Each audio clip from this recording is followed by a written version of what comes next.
చింతపండుతో చాకు 600 కోట్ల offer వదులుకున్న engineer. చింతపండు గుజ్జుకు పేటెంట్ 17 దేశాలకు ఏమవుతుంది. సొంత ఊర్లో ఎంఎన్సి కంపెనీ పెట్టాలనేది లక్ష్యం. చూసినావా, చింత చెట్లను మనం లైట్ తీసుకుంటాంగా, చింతకాయలు ఏరుకోవడం, వాడికి ఉప్పు కారం అద్దె తినడం అందరికి మధుర జ్ఞాపకమే. దాన్నే పేటెంట్ హక్కుగా తీసుకొని 600 కోట్ల ఆఫర్ వదులుకున్నాడు అంటున్నాయి ఆయన.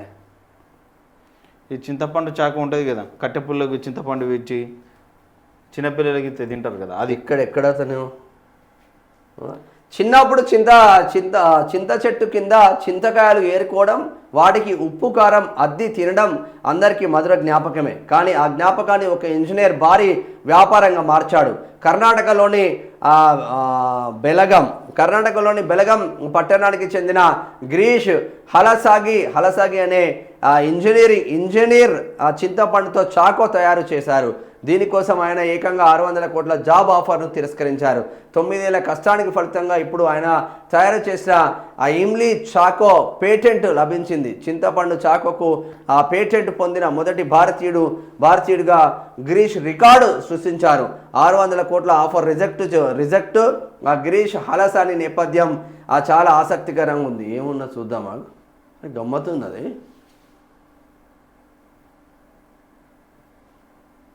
రెండు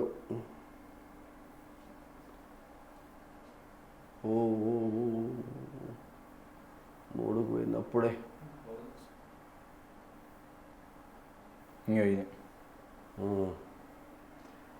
ఆయన రిటైర్డ్ టీచర్ మహాదేవప్ప వీరమ్మ దంపతుల కుమారుడు. 2002లో భగల్కోట్లోని బసవేశ్వర ఇంజనీరింగ్ కాలేజ్లో BE ఇండస్ట్రియల్ ప్రొడక్షన్ పూర్తి చేశారు. గిరీష్ SSLC PUC ఇంజనీరింగ్ టాపర్గా నిలిచారు. 2013-14లో ఆయన ప్రతిభను గుర్తించిన ఒక కంపెనీ ఏకంగా 600 కోట్ల ఆఫర్ ఇచ్చిందంట. సంవత్సరానికి 600 కోట్ల ఆఫర్. కానీ గిరీష్ ఆఫర్ను సున్నితంగా తిరస్కరించారు. నా టాలెంట్ నా సొంత ఊరికి ఉపయోగపడాలి. 600 కోట్లు పెద్ద మొత్తమే కావచ్చు, కానీ నా కళ 1000 కోట్లు సాధించడమని ఆయన బలంగా నిర్ణయించుకున్నారు. 9 ఏళ్ల శ్రమ, పేటెంట్ విజయం. గిరీష్ తన ప్రయాణాన్ని సాదాసీదగా మొదలు పెట్టలేదు. చింతపండుకు తగిన గుర్తింపు రావడం లేదని గ్రహించి 2016లో పరిశోధనలు ప్రారంభించారు. దాదాపు 4.5 ఏళ్ళు ప్రయోగాలు చేశారు. చింతపండు, ఉప్పు, మిరియాలు, బెల్లం, జీలకర్ర వంటి సహజ పదార్థాలతో చాకో తయారు చేసే విధానాన్ని కనిపెట్టాడు. ఇందుకోసం దాదాపు 60 లక్షలు అప్పు చేశారు. 2021లో పేటెంట్ కోసం దరఖాస్తు చేయగా 2025 ఏప్రిల్ 25న అధికారికంగా పేటెంట్ లభించింది. చింతపండుతో చాకో చాక్లెట్ల ఆకర్షణీయమైన ప్యాకింగ్. సాధారణంగా చింతపండు గుజ్జును పిల్లలకు చుట్టి అమ్ముతారు. చింతపండు గుజ్జును పుల్లలకు చుట్టి అమ్ముతారు. కానీ గిరీష్ దాన్ని మార్చేశారు. ఇమ్లీ చాకోను చిన్న బాక్సుల్లో రంగురంగుల అల్యూమినియం ఫాయిల్స్లో చాక్లెట్ల ప్యాక్ చేశారు. ఇది చూడగానే పెద్దలను ఆకర్షిస్తుంది. ఎగ్జిబిషన్లలో పిల్లల ప్రేమగా చాకో అంకుల్ అని పిలుస్తుంటారు. చింతపండుతో చాకో 17 దేశాలకు ఎగుమతి. గిరీష్ తయారు చేసిన ఈ దేశీ ఉత్పత్తి ఇప్పుడు అంతర్జాతీయ స్థాయికి చేరింది. America, England, Italy, Canada, Russia, Australia, Germany సహా మొత్తం 17 దేశాలకు వీటిని ఎగుమతి చేస్తున్నారు. విదేశాల్లో ఉండే భారతీయులు ఇక్కడికి వచ్చినప్పుడు వీటిని భారీగా కొనుగోలు చేసి తీసుకెళ్తున్నారు. గోవా, మహారాష్ట్ర, ఆంధ్రప్రదేశ్, ఢిల్లీ వంటి రాష్ట్రాల్లోనూ దీనికి మంచి డిమాండ్ ఉంది.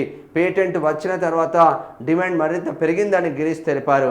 మహిళలకు ఉపాధి వ్యాపారంతో పాటు సామాజిక బాధ్యతను కూడా గిరీష్ నెరవేరుస్తున్నారు. Asha home employment. ఏమన్నా స్టోరీనా, కళ్ళకు నీళ్ళు వచ్చే స్టోరీ ఇది. ఒక చిన్న బీటెక్ కంప్లీట్ చేసిన విద్యార్థి 600 కోట్ల ఆఫర్ వచ్చినా కూడా 600 కోట్ల ఆఫర్ను రిజెక్ట్ చేసి నా ఊరికి నేను ఏదో ఒక చేయాలి 1000 కోట్ల టార్గెట్ పెట్టుకొని పనిచేస్తే చింత చెట్లకు చింతకాయలు కాస్తే అందరికీ తెలిసిందే. ఎండాకాలం పూట అందరం తింటాం, అందరికీ తెలిసిందే. దాన్ని చాక్లెట్లలాగా మార్చి, రుచికరమైన చాక్లెట్లలాగా మార్చి దానికి పేటెంట్ హక్కులు పొంది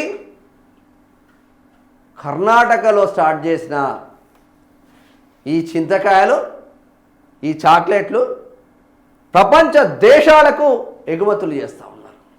ఇది కదా సక్సెస్ స్టోరీ. 60 లక్షలు అప్పైంది, నా జీవితం ఇంతే అని అక్కడే ఆగితే ఈ ఒక పారిశ్రామికవేత్త తయారయ్యేవాడా?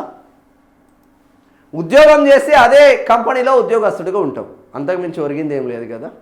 Great job.